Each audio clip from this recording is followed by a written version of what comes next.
लड़कियों के लिए अधिकारों पर रोक लगा दी जाती है, वहीं लड़कों को आगे बढ़ावा दिया जाता है। हमें ऐसा नहीं करना चाहिए। अगर हम बात करें शारीरिक रूप से क्षमता की, तो कई महिलाएं हैं जैसे कि दीपिका मेहता, मलाइका अरोड़ा और अन्य कई महिलाएं हैं, और पुरुष जैसे कि और कई पुरुष ऐसे हैं जो देश में सफल हुए हैं और उन्होंने देश का नाम रोशन किया है। तब हम इन्हें महिला व पुरुष न कहकर भारतीय कहते हैं। ऐसा क्यों होता है? उस समय हम इनमें भेदभाव नहीं करते हैं। और लैंगिक समानता से मेरा तात्पर्य सिर्फ यही है कि हम दोनों को समान माने, समान समझें।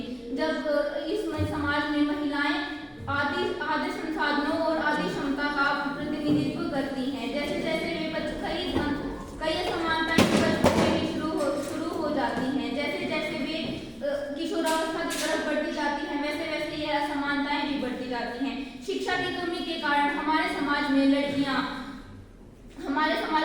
अच्छे संगठनों, प्रतिष्ठित पदों पर कौशल और नौकरियों तक की पहुंच सीमित हो गई है। हमें ऐसा नहीं करना चाहिए। महिलाओं और लड़कियों के लिए शिक्षा एक महत्वपूर्ण घटक है जो लैंगिक समानता लाने में मदद करता है। चारों तरफ सन्नाटा है, देखो अंधेरी रात है, तुम लड़का नहीं लड़की हो बेटी, कहे हर पल मुझे मेरा अस्तित्व याद दिलाया है। इतने छोटे कपड़े न पहनो, मैंने कहा इतने छोटे कपड़े न पहनो, बाहर दरिंदों का ठिकाना है। तो तेरा भाई तो कमा रहा है ना, फिर तुझे क्यों कमाना है?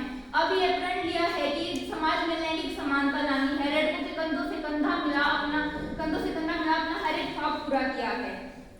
समाज में लैंगिक समानता की दिशा में मेरा एक और महत्वपूर्ण घटक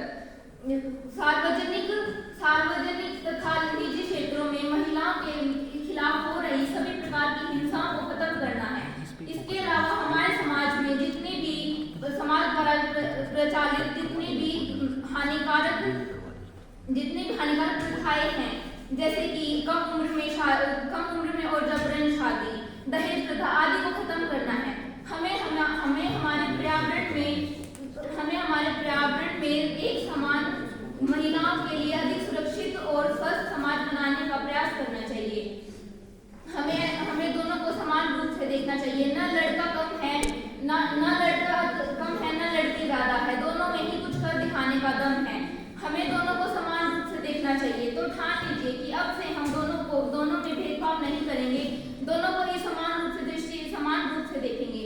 हमारे समाज में लड़का व लड़कियों के लिए व्यवसाय भी बांट दिए गए हैं, जैसे कि लड़कियों के लिए कढ़ाई, बुनाई, सिलाई इत्यादि, व पुरुषों के लिए पुलिस, प्रशासक, प्रबंधक।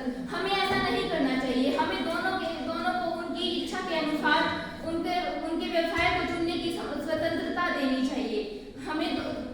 अगर कोई पुरुष खाना पकाने में अच्छा है तो हमें उसको बढ़ावा देना चाहिए, ना कि ये तो लड़का है, ये क्या खाना पकाएगा। हमें ऐसा नहीं कहना चाहिए। हमें उसका हौसला बढ़ाना चाहिए, ना कि उसका हौसला कम करना चाहिए। हमें महिला और पुरुष शब्द की जगह मानव शब्द का प्रयोग करना चाहिए तथा सभी को मानवीय मूल्यों की दृष्टि से देखना चाहिए। तो ठान लीजिए कि आज से हम सब महिलाओं और पुरुषों के बीच भेदभाव नहीं करेंगे, दोनों को मानवीय मूल्यों तथा समान दृष्टि से देखेंगे। अंत में मैं आशा करती हूँ कि मैं अपने द्वारा कथित विषय को समझाने में सफल हो पाई हूँ। अंत में मैं अपने शब्दों को विराम देना